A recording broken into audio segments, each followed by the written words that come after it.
Hey everyone, welcome back to the channel. In today's video, I'm walking you through how to easily accept payments using your Whop storefront. Let's get started. First, sign into your Whop account on their website. If you don't have one yet, you can quickly create a free account. Once you're logged in, navigate to your dashboard and click on Create a Product to set up what you're selling, whether it's a digital downloads, membership, or service. Fill in the details like title, description, and the price. Next, go to the Payments section to connect your preferred payout method. Whop supports Stripe and PayPal, so you can choose what works best for you. Follow the prompts to secure link your account.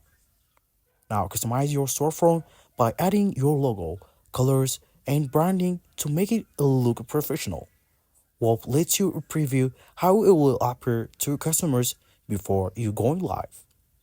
When you're ready, hit publish to make it your product available. Share unique Whop store link directly with your audience or embed it on your website. Whop handles taxes, fraud protection, and customer support automatically so you can focus on growing your businesses. And that's it. You're now ready to accept payments seamlessly through Whop. If this helped, don't forget to like and subscribe for more tips. Let me know in the comments what you're selling on Whop. And thanks for watching. See you in the next video.